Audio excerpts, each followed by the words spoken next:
wabarakatuh. Kami dari kelompok 11, izinkan kami memperkenalkan diri terlebih dahulu. Di sini saya Miranda Maharani, NIM A1B022037. Saya Renal Hamidah, NIM A1B02023. Saya Ida Yatroi, NIM A1B02227.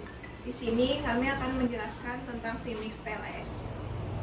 Di sini saya akan menjelaskan analisis SEM dengan Vmix PLS, di mana pembahasannya yang pertama ada evaluasi outer model konstruk, yang kedua ada evaluasi inner model, dan yang ketiga ada analisis Vmix PLS.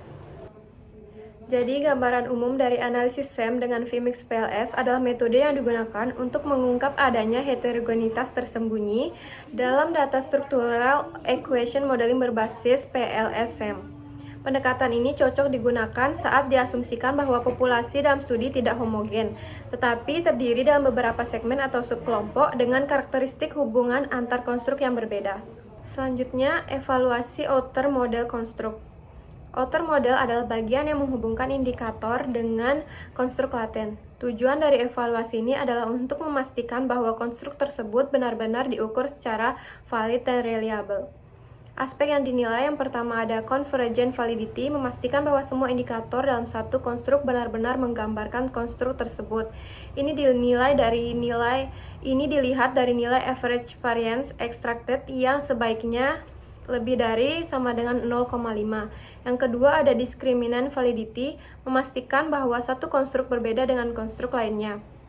Yang ketiga ada reliabilitas, menilai apakah indikator-indikator dalam satu konstruk konsisten. Dinilai dari Cronbridge alpha lebih dari 0,7 dan composite reliability lebih dari sama dengan 0,7. Jadi jika outer model tidak valid, maka hasil SEM tidak bisa dipercaya karena indikator yang dipakai tidak mencerminkan konstruk yang dimaksud. Selanjutnya, evaluasi inner model atau model struktural. Inner model adalah bagian yang menunjukkan hubungan antar konstruk laten, misalnya dari motivasi ke kinerja atau dari kepuasan ke loyalitas.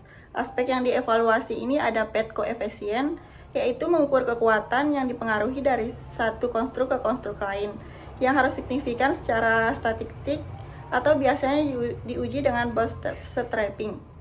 Selanjutnya, R kuadrat, yaitu menunjukkan seberapa besar variabel endogen dijelaskan oleh konstruk eksogen.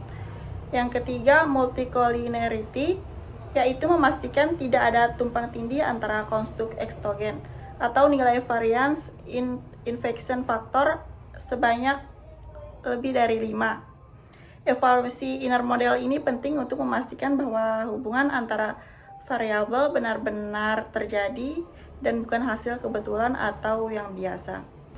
Analisis Vmix PLS. Setelah model lolos evaluasi outer dan inner, selanjutnya dilakukan analisis Vmix PLS untuk mencari segmen tersembunyi dari data. Tujuannya adalah mengidentifikasi kelompok responden yang memiliki pola hubungan antara konstruk yang berbeda-beda. Langkah-langkahnya itu yang pertama menentukan jumlah segmen optimal. Dilakukan dengan bantuan kriteria statistik seperti AIC, BIC, CAIC, dan entropi. Nilai AIC atau BIC yang lebih rendah dan nilai entropi mendekati 1 menunjukkan model yang lebih baik. Selanjutnya yang kedua itu ada menganalisis perbedaan antara segmen. Di sini ada setiap segmen akan memilih nilai PET koefisien dan R kuadrat yang berbeda. Ini menunjukkan bahwa pengaruh satu konstruk terhadap konstruk lain bisa berbeda tapi tiap segmen. Dengan hasil ini kita ketahui bahwa strategi atau kebijakan yang sama tidak akan bekerja secara efektif untuk responden yang harus disesuaikan per segmen. Mengapa Vmix PLS penting dalam penelitian? Karena dalam kenyataan tidak semua orang berpikir atau bertindak sama. Ada perbedaan latar belakang, pengalaman, persepsi yang memengaruhi hasil. Tanpa Vmix PLS, peneliti hanya melihat rata-rata. Padahal di dalam data bisa saja ada 2-3 kelompok besar yang punya pola pikir yang berbeda. Ini bisa membuat kesimpulan menjadi bias atau menyesatkan. Vmix PLS sangat berguna untuk penelitian perilaku konsumen, pengembangan strategi pemasaran, analisis karyawan atau SDM, segmentasi mahasiswa dalam penelitian pendidikan, dan strategi pelayanan publik yang lebih tepat sasaran. Berikut adalah gambar analisis SEM dengan Vmix PLS, di mana diagram jalur analisis SEM dengan Vmix PLS. Diagram ini menunjukkan dua konstruk laten eksogen X1 dan X2, masing-masing diukur oleh 3 indikator manifest, misalnya X1.1, X1.2, dan X1.3. Konstruk-konstruk ini memengaruhi konstruk mediasi atau M1 yang kemudian memengaruhi konstruk endogen atau Y1 diukur oleh 3 indikator manifest Y1.1, Y1.2, dan Y1.3.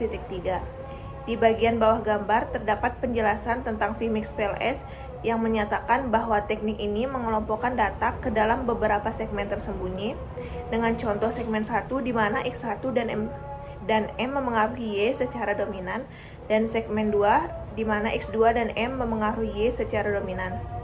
Gambar kedua menunjukkan diagram jalur yang lebih abstrak yang menggambarkan hubungan dalam PLS-SEM. Gambar ini menggunakan lingkaran untuk menunjukkan variabel laten dan berbagai jenis hubungan antara variabel-variabel tersebut, termasuk hubungan antara PLS-SEM dengan laten dan manifest, serta hubungan timbal balik antara laten dan manifest. Terdapat juga hubungan antara eksogen dan manifest dengan nilai-nilai koefisien dan tanda bintang yang menunjukkan signifikansi statistik. Diagram ini secara umum menunjukkan bagaimana variabel-variabel dalam PLS-SEM saling terkait dan memiliki pengaruh satu sama lain. Kesimpulan dari Vmix PLS, di mana menganalisis SEM dengan mengidentifikasi kelompok tersembunyi dalam data, bukan hanya rata-rata keseluruhan. Ini melibatkan evaluasi outer model atau kualitas pengukuran indikator ke konstruk dengan validitas dan reliabilitas, serta inner model atau hubungan antar konstruk dengan kekuatan dan signifikansi jalur. Setelah itu, Vmix PLS menentukan jumlah segmen optimal dan menganalisis perbedaan hubungan antar konstruk di setiap segmen. Pendekatan ini penting karena mengakui heterogenitas populasi menghasilkan kesimpulan yang lebih akurat dan relevan untuk strategi berbeda.